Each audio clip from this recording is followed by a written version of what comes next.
नमस्कार, जय श्री राम सभी को।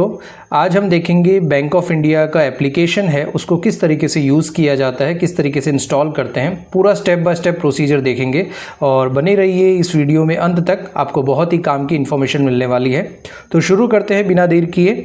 और बैंक ऑफ इंडिया का एप्लीकेशन जो कि BOI ओमनी नियो ऐप जो कि आपको प्ले स्टोर पर मिल जाता है, उसको इंस्टॉल करने से पहले आपको कुछ बातों का ध्यान रखना है। जैसे कि सबसे पहले तो आपके अकाउंट में वही नंबर होना चाहिए जो आपके मोबाइल में है और ये आपके अकाउंट में रजिस्टर्ड होना चाहिए। दूसरा कि आपका मोबाइल जो है, मोबाइल नंबर जो है या फिर जो सिम है उसके अंदर इंटरनेट चालू होना चाहिए और वो आपके सिम स्लॉट 1 में लगा हुआ होना चाहिए। इन बातों का आपको ध्यान रखना है। इसके बाद किस तरीके से करेंगे वो हम देखते हैं। सबसे पहले आपको अपने मोबाइल में ये जो प्ले स्टोर का जो बटन दिखता है, प्ले स्टोर का जो एप्लीकेशन है उस पर आ जाना है। उस पर आने के बाद आप सर्च करोगे BOI ओमनी नियो ऐप, तो आपको यहाँ पर दिख जाएगा BOI मोबाइल। इसको आपको इंस्टॉल कर लेना है। जैसे ही आप इंस्टॉल करोगे, बहुत छोटा सा एप्लीकेशन है, बहुत बड़ा एप्लीकेशन नहीं है, ये इंस्टॉल हो जाएगा। इसके बाद किस तरीके से इसे करना है वो मैं आपको बताऊँगा। आप देख सकते हैं मेरे मोबाइल में ये एप्लीकेशन इंस्टॉल हो चुका है। अब यहाँ पर आपको एक ओपन का निशान है वो दिख रहा है, आपको इसे ओपन पर क्लिक कर देना है। जैसे ही आप ओपन पर क्लिक करोगे आपकी एप्लीकेशन रन होना स्टार्ट हो जाएगी और स्टेप बाय स्टेप हम बात करेंगे किस तरीके से एप्लीकेशन आपको चलानी है। जो भी आपको यहाँ पर परमिशन मिलती है उसको आपको अलाउ कर देना है। अब यहाँ पर फिर से आपको एक अलाउ का ऑप्शन मिलेगा। यहाँ पर आपको लैंग्वेज मिल जाती है, जो भी लैंग्वेज आपको सिलेक्ट करनी है। आप गुजराती करना चाहते हो, इंग्लिश करना चाहते हो, जो भी लैंग्वेज आपको 6 लैंग्वेज यहाँ दिख रही है और नीचे भी बहुत सारी लैंग्वेजेस आपको दिख रही हैं। जो भी लैंग्वेज आपको चाहिए वो लैंग्वेज आप यहाँ पर सिलेक्ट कर सकते हो। फिलहाल मैं यहाँ पर हिंदी कर रहा हूँ। जैसे ही आप लैंग्वेज सेलेक्ट करोगे वैसे ही आपके पास एक ऐसा इंटरफेस आ जाएगा। उसके अंदर आपको यहाँ पर जो एक चेक बॉक्स दिख रहा है उसके अंदर आई एक्सेप्ट वाले बटन पर क्लिक करना है। जैसे ही आप एक्सेप्ट पर क्लिक करोगे, चेक बॉक्स पर क्लिक कर दोगे, वैसे ही एक्सेप्ट एंड कंटिन्यू का ऑप्शन आपको यहाँ पर दिख जाएगा, उस पर आपको क्लिक करना है।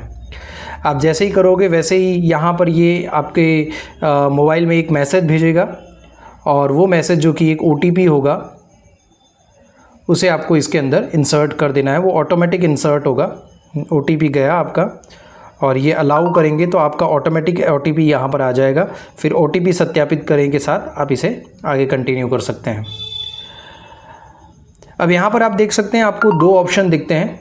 एक ऑप्शन जो ऊपर वाला ऑप्शन आपको दिख रहा है उस पर अगर आप क्लिक करते हैं तो आप सिर्फ और सिर्फ इस एप्लीकेशन में आपकी जो भी डिटेल्स हैं उनको आप देख सकते हो। जैसे बैलेंस है या फिर आपका जो स्टेटमेंट है उसे आप देख सकते हो और कोई ट्रांजैक्शन आप नहीं कर सकते।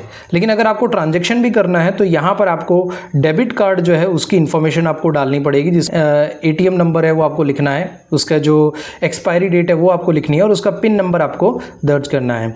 मैं यहाँ पर इसको ना करके मैं सिर्फ और सिर्फ ये व्यू ऑप्शन वाले पे क्लिक कर रहा हूँ और उसके बाद आपको यहाँ पर यस करके अब आपको 4 डिजिट का कोई भी पिन नंबर सेट करना है।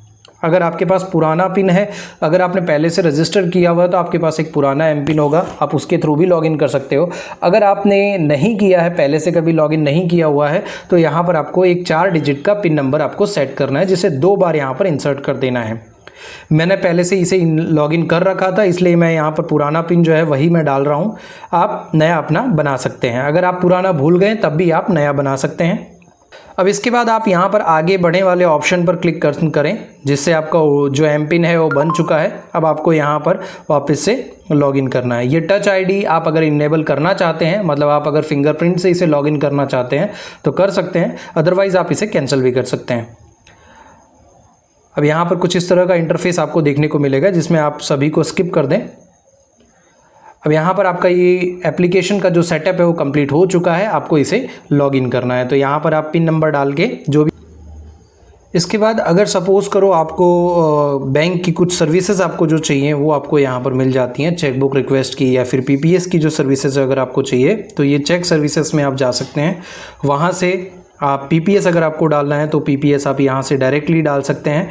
और अगर चेक अगर आप नई चेकबुक रिक्वेस्ट करना चाहते हैं तो वो भी आप यहाँ से कर सकते हैं। उसके लिए आपको अपने ATM की डिटेल जो है वो डालनी पड़ेगी। MPIN बनाया था, वो पिन आप यहाँ पर इंसर्ट कर दीजिए। जैसे ही आप इसके अंदर पिन इंसर्ट करेंगे वैसे ही आपका एप्लीकेशन इस तरीके से लॉगिन हो जाएगा। और स्किप कर दें। अब आपको यहाँ पर कुछ फीचर्स मिल जाएंगे, जैसे यहाँ पर आपको बैलेंस मिल जाएगा, एटीएम कार्ड आपके कितने हैं, कौन कौन से एटीएम हैं, उनको अगर आपको हॉट लिस्ट करवाना है, बंद करवाना है, वो सारी फैसिलिटी मिल जाएगी। मैं बेसिक फैसिलिटी जो है आपको यहाँ पर बता देता हूँ। जैसे अगर आपको बैलेंस चेक करना है तो यहाँ पर आपको एक आई का साइन आपको दिख रहा होगा, आँख का एक निशान दिख रहा होगा। उस निशान पर आप जैसे ही क्लिक करोगे वैसे ही आपका जो भी बैलेंस अवेलेबल है वो यहाँ पर आ जाएगा। आप देख सकते हैं ये बैलेंस आपका यहाँ पर दिखने लग जाता है। और अगर आपके एटीएम कार्ड हैं, एटीएम कार्ड अगर मान लीजिए आपको उनकी देखना है कौन कौन से एटीएम कार्ड है, वो भी यहाँ पर दिख जाएगा। और ये आपको पूरी की पूरी आपकी ट्रांजैक्शन हिस्ट्री दिखती है कि कौन कौन से आपने ट्रांजैक्शन किए हैं, वो सारा यहाँ पर आपको दिख जाता है। और अगर आपको स्टेटमेंट निकालना है तो स्टेटमेंट भी आप इस तरीके से निकाल सकते हैं। जैसे मैं यहाँ पर एम पासबुक वाला जो ऑप्शन आपको यहाँ पर दिख रहा है, जहाँ मैंने उंगली रखी है, उस पर आप क्लिक करेंगे तो वो आपको दिख जाएगा। अब यहाँ पर आपके पास बहुत सारे ऑप्शन आ जाते हैं, जैसे लास्ट 30 डेज़ का अगर आपको स्टेटमेंट निकालना है, 3 मंथ का अगर आपको स्टेटमेंट निकालना है, या फिर 6 महीने का निकालना है, फाइनेंशियल ईयर का निकालना है, पिछले फाइनेंशियल ईयर का, या फिर अगर आपको डेट वाइज निकालना है, जैसे सपोज़ करो मैं डेट वाइज निकालना चाहता हूँ तो मैं यहाँ डेट लिख दूँगा। याद रखिएगा इसमें आप 1 साल से ज़्यादा का स्टेटमेंट नहीं निकाल सकते, मैक्सिमम 1 साल का स्टेटमेंट निकाल सकते हैं। अगर आपको पिछले साल का निकालना है, मीन्स 2022 का निकालना है, तो भी आप किसी भी 2016 का भी निकाल सकते हैं, पुराना स्टेटमेंट भी निकाल सकते हैं, बट मैक्सिमम 1 ही साल का आप निकाल सकते हो। अगर आपको 2-3 साल का चाहिए तो पहले 1 साल का निकाल लो, फिर दूसरे साल का, फिर तीसरे साल का, इस तरीके से आप कर सकते हैं। जैसे सपोज़ करो कि मुझे इसी साल के जनवरी महीने से स्टेटमेंट चाहिए, तो मैं जनवरी यहाँ सेलेक्ट कर लेता हूँ। और उसके बाद दूसरी जो आपका डेट लिखा है, टू डेट में आपका आज का डेट सेलेक्ट कर लो, तो यहाँ पर आप ये ऑप्शन आपको दिख जाएगा। और उसके बाद फिर आप पीडीएफ का जो एक ऑप्शन आपको दिखता है उसमें आप इसे कर लीजिए। अगर आपका ईमेल आईडी रजिस्टर है तो आप ईमेल पे भी डायरेक्ट इसे ले सकते हैं, तो पीडीएफ वाले ऑप्शन पर आप यहाँ पर क्लिक कर दीजिए। अब आपको डिजी साइन चाहिए या नहीं चाहिए, इसमें से आप किसी पर भी क्लिक करो, उससे कोई ज़्यादा फ़र्क नहीं पड़ता है। तो आप जैसे इस पर मैंने क्लिक कर लिया तो आपका जो स्टेटमेंट है वो डाउनलोड हो जाएगा। अब डाउनलोड स्टेटमेंट को आप किस तरीके से देखेंगे वो आप इस तरीके से यहाँ पर देख सकते हैं। आपका ये स्टेटमेंट जो है यहाँ पर देख सकते हैं डाउनलोड हो चुका है। अब उसे आप ओपन करेंगे तो जैसे ही आप ओपन करेंगे वैसे ही उसके अंदर एक पासवर्ड मांगेगा, और पासवर्ड आपका होता है जो आपका अकाउंट नंबर है, वही आपका पासवर्ड है। याद रखिएगा जो भी आपका अकाउंट नंबर है वो पूरा अकाउंट नंबर आपको पासवर्ड में लिखना है। आपके पास जो पासबुक होगी या फिर चेकबुक होगी उसके अंदर आपका पासवर्ड होगा, वही पासवर्ड आपको यहाँ पर इंसर्ट करना है। तो जैसे ही आप पासवर्ड इंसर्ट करेंगे वैसे ही आपका पूरा स्टेटमेंट जो है इस तरीके से आप देख सकते हैं, पूरा स्टेटमेंट आ गया। अगर आपको कहीं इसे देना है तो आप इसे प्रिंट करा के दे सकते हैं, और अगर आपको सिर्फ देखना है तो आप चेक भी कर सकते हैं आप किस तरीके से क्या क्या ट्रांजैक्शंस आपने किए हुए हैं। अगर आपको 2 महीने 3 महीने का या फिर जिस भी डेट का आपको चाहिए उस डेट का आपको स्टेटमेंट यहाँ से मिल जाएगा। पुराना स्टेटमेंट भी आपको यहाँ से मिल जाएगा, और जो रेगुलर स्टेटमेंट है वो भी आपको यहाँ से मिल जाएगा। अब इसके बाद अगर सपोज़ करो कि आपको चेकबुक रिक्वेस्ट करनी है वो भी यहाँ से आप कर सकते हो। आपको अगर एफडी बनानी है तो भी आप यहाँ से कर सकते हो, ऑनलाइन एफडी भी बना सकते हो। और ऑनलाइन एफडी बनाने का बेनिफिट आपको ये होगा कि यहाँ से आप एफडी बनाओगे और उसे फिर ब्रेक करने के लिए आपको किसी ब्रांच में जाने की ज़रूरत नहीं है। आप इसे यहाँ घर बैठे ही अपने अकाउंट से ही डायरेक्ट इसे ब्रेक भी कर सकते हो, तो आपको कहीं पर भी जाने की ज़रूरत नहीं पड़ेगी। अब हम देखते हैं कि अगर सपोज़ करो आपको कोई ट्रांजैक्शन करना है या फिर आपको किसी को पैसे भेजने हैं, तो उसके लिए आपको एटीएम जो है आपके इसके अंदर डाला हुआ होना चाहिए। शुरुआत में हमने देखा था कि हम किस तरीके से एटीएम वाला जो ऑप्शन है हमने वो स्किप कर दिया था। अगर आपका एटीएम बाद में आता है तो आप कैसे उसे ऐड कर सकते हैं और बाकी की सर्विसेज का फ़ायदा कैसे ले सकते हैं वो आप यहाँ पर देखेंगे। यहाँ पर जो आपका नाम लिखा हुआ है उसके बाजू में आपकी प्रोफाइल का एक ऑप्शन बना हुआ है, या फिर आप यहाँ से भी डायरेक्ट जा सकते हैं मेरी प्रोफाइल, इस पर आप क्लिक करेंगे तो यहाँ पर आपको एटीएम को ऐड करने का, ये जो नीचे जाएंगे तो आपको एक ऑप्शन दिखेगा लेन देन अधिकारों का प्रबंधन करें, तो इस पर आप जाओगे तो यहाँ पर आपको अपना डेबिट कार्ड जो है वो डालने का ऑप्शन मिल जाएगा।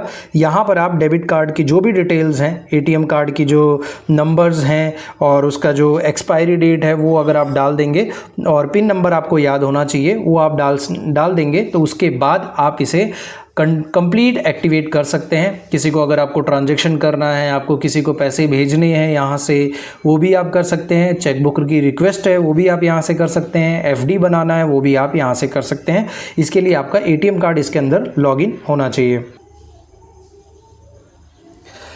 और यहाँ पर आप देख सकते हैं अगर आपको अपना एमपिन अगर चेंज करना है तो आप उसे चेंज भी कर सकते हैं। और उसके बाद अगर सपोज़ करो आपको चेकबुक सर्विसेज चाहिए तो यहाँ पर चेकबुक की जो सर्विसेज है वो आप नीचे आके यहाँ चेकबुक पर जाएंगे और यहाँ पर अगर आपको पीपीएस डालना है तो पीपीएस भी आप यहाँ से डायरेक्टली डाल सकते हैं। आपको ब्रांच विजिट करने की ज़रूरत नहीं पड़ेगी। आप डायरेक्टली ऑनलाइन यहाँ से डाल सकते हैं। जो डिटेल आपको दी गई है, कितने अमाउंट का चेक है, क्या रिमार्क्स अगर आप करना चाहते हैं, जो आपका चेक नंबर है वो लिख सकते हैं। आपका अकाउंट नंबर यहाँ पर आपको दिख ही जाएगा वहाँ से। और उसके बाद अगर सपोज़ करो आपको अपनी नई चेकबुक रिक्वेस्ट डलानी है तो वो भी आप यहाँ से रिक्वेस्ट न्यू चेकबुक जो है आप यहाँ से कर सकते हैं डायरेक्टली। उसके लिए आपको ब्रांच जाने की ज़रूरत नहीं है, डायरेक्टली आप यहीं से कर सकते हैं। आपको कितनी चेकबुक चाहिए वो आप यहाँ पर लिख सकते हैं। दूसरा, आपको कहाँ पर चाहिए, कम्युनिकेशन एड्रेस जो भी आपका एड्रेस है उस पर चाहिए या फिर आपको ब्रांच में चाहिए, वो दोनों ही ऑप्शन आपके लिए यहाँ पर अवेलेबल होते हैं।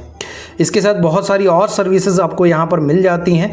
आप इसे एक्सप्लोर करके और बहुत सारी चीज़ों को देख सकते हैं, समझ सकते हैं। जो बेसिक चीज़ें थी वो मैंने आपको बता दी। अगर आपको किसी भी तरह का कोई डाउट इस एप्लीकेशन में आता है तो आप मुझे कमेंट करके पूछ सकते हैं, मैं उसका जवाब ज़रूर दूंगा।